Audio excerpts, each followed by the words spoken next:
பசுபதி வந்து இந்த மாதிரி மிரட்டினது எல்லாத்தையுமே வந்து எழுதி வந்து கம்ப்ளைண்ட்டாக வந்து பசுபதி மேலே வந்து கொடுக்குறாங்க நம்ம வந்து காவேரி.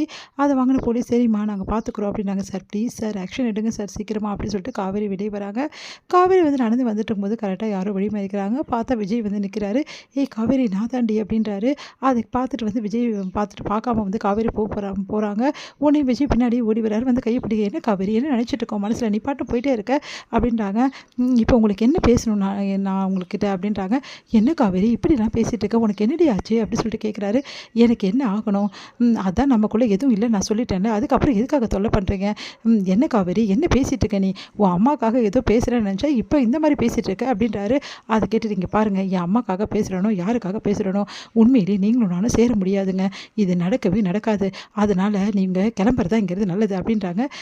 என்ன பேசிகிட்டு இருக்க நீங்களும் நானும் சேர முடியாதுன்ற நம்ம சேர்ந்து நம்மளுக்கு குழந்தையே இருக்குது அது உனக்கு ஞாபகம் இருக்கா இல்லையா வயிற்றுல என்னோட குழந்தை தான் நீ வளர்ந்துட்டுருக்கு அப்படின்றாரு.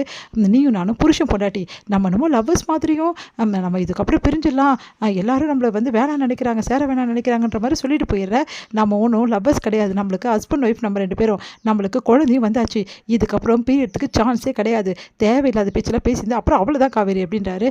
இங்கே பாருங்கள் நீங்கள் என்ன பண்ணாலும் சரி உங்களுக்கு தொல்லை கொடுக்குற ஒரு விஷயத்தை நான் செய்யவே மாட்டேன். நீ என்ன காவேரி பேசிகிட்டு இருக்க இப்போது அந்த பசுபதி எங்கள் வீட்டுக்கு வந்துட்டு போனான் உங்களுக்கு தெரியும்ல அப்படின்னோடனே ஆமாம் எங்கள் வீட்டுக்கும் வந்தான். உங்கள் வீட்டுக்கு வந்தானா பார்த்தீங்களா அந்த பசுபதி பண்ண வேலையை இந்த மாதிரி தான் காலம் ஃபுல்லாக உங்களை நிம்மதியாகவே அந்த பசுபதி வாழ விட மாட்டான்.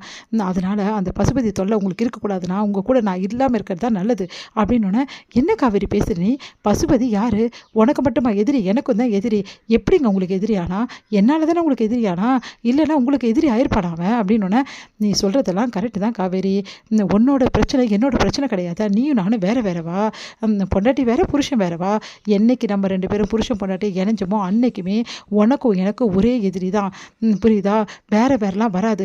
எனக்கு ஏதாவது பிரச்சனை இதே மாதிரி என்னை யாராவது வந்து பிரச்சனை பண்ணுறாங்க அப்படின்னா நீ விட்டுட்டு போயிடுவியா புருஷன் வந்து பிரச்சனை உனக்கு வராதா அப்போ நீ காப்பாற்ற போராட மாட்டியா அது மட்டுமா இப்போ நான் ஜெயிலில் போட்டாங்கல்ல என்ன அப்போ யார் எனக்காக வந்து போராடினது நீ தானே எனக்கு ஏதாவது ஒரு பிரச்சனை நீ தானே வந்து எல்லாமே பண்ணுவேன்.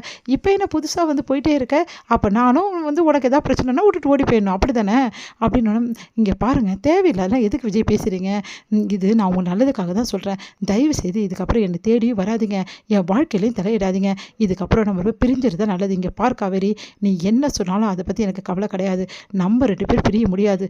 நீ பிரியணும்னு நினச்சா கூட என்ன உனக்கிட்டேருந்து பிரிக்கவே முடியாது. நான் பிரியவே விட மாட்டேன் அப்படின்றாரு. அதை கேட்டு காவேரி அதிர்ச்சியோட ஏன் விஜய் இப்படி பண்ணுறீங்க நான் சொல்கிறது உங்களுக்கு புரிய போகிறேன் ப்ளீஸ் காவேரி ஏண்டி நீ இப்படி பண்ணுற அப்படின்னு சொல்லிட்டு கையை பிடிக்கிறாரு. என்னை பார்த்தா உனக்கு பாவமாகவே இல்லையாடி அப்படின்னோடனே காவேரி ஒரு நிமிஷம் வந்து தடுமாறிடுறாங்க. உடனே வந்து விஜயை பார்த்துட்டு ஐயோ பாவமாச்சு விஜய் இவ்வளோ கஷ்டப்படுறாருன்னு தோணுது அவங்களுக்கு. அப்புறமா கையை எடுத்து விடுறாங்க. இங்கே பாரு நான் சொல்கிறத கேள்வி காவேரி நீ என்ன நடக்கிற என்ன பேசுகிறேன்னு எனக்கு நல்லா புரியுது. உன்னை பொறுத்த வரைக்கும் சுற்றி இருக்கவங்களுக்காக நீ முக்கியத்துவம் கொடுக்குற. ஆனால் என்ன ஏன் அன்பையும் ஏன் தவிப்பையும் உனக்கு புரியவே மாட்டேங்குதுல. குழந்தை குடும்பம் உன் குடும்பம் நான் சந்தோஷமாக இருக்கணும் நான் விரும்பவே மாட்டேனா காவேரி எனக்குன்னு ஒரு மனசு இல்லவே இல்லையாடி நான் சந்தோஷமாக இருக்கணும் அதுக்காக தான் இதெல்லாம் பண்ணுறேன் இதுக்கெல்லாம் பண்ணுறேன் சொல்லிட்டு இருக்க.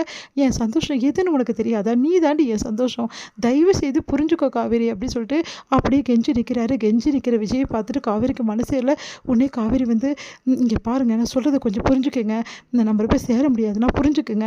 இங்கே பாருங்கள் நான் ஒரே ஒரு விஷயம் தான் உங்ககிட்ட கேட்கணும் அப்படின்னோடனே அதிர்ச்சி அடைகிறாங்க. என்ன காவேரி அப்படின்னோடனே நம்ம 2 பேர் பிரியறதுக்கு என்ன வந்து எல்லாம் இருக்கோ ஃபார்மாலிட்டிஸ் அது எல்லாத்தையும் மூவ் பண்ணுங்க நம்ம போய் பிரிஞ்சிடலாம் விஜய் அப்படின்னோடனே பயங்கரமாக அதிர்ச்சி அடைகிறாரு. இங்கே பார் காவேரி அப்புறம் நான் அப்படின்னு சொல்லிட்டு கையை ஓங்குறாரு. உன்னை அடிக்க கூட மனசு வர மாட்டேங்குது. ஏன்னா என் குழந்தைய நீ வயிற்றில் சுமந்துருக்கேன் இந்த டைமில் நான் உன் மேலே கை வைக்கிறது தப்பு. முதல்ல இந்த மாதிரி நடந்துக்கிறது கூட தப்பு. ஆனால் என்னை ஏன்டி இப்படி பண்ண வைக்கிற நான் சொல்கிறது கொஞ்சம் கேளு காவேரி. இங்கே பார் நீ என்ன சொன்னாலும் சரி இந்த உலகமே எதிர்த்தாலும் சரி ஆனால் நீ வந்து எக்காரணம் கொண்டு உன்னை விட்டு என்னை பிரிக்கணும்னு நினச்சாலும் சரி அது முடியவே முடியாது. நீ தான் எனக்கு எல்லாமே புரியுதா. இதுக்கப்புறம் இந்த மாதிரி பேச்செல்லாம் பேசாது. என்ன சொல்ல வர என் வீட்டுக்கு வரமாட்டேன் அவ்வளோதானே பரவாயில்ல உன் அம்மா எப்போ சம்மதிக்கிறாங்களோ அப்போவே வீட்டுக்கு வா. ஆனால் தயவு செய்து இந்த மாதிரி வார்த்தைகளை பிரிஞ்சிடணுன்ற வார்த்தைகளை மட்டும் யூஸ் பண்ணாதடி அப்படி சொல்லிட்டு போகிறாரு. அதை கேட்டு காவேரி என்ன பண்ணுறது தெரியாமல் தவிக்கிறாங்க. என்ன பண்ணுறது.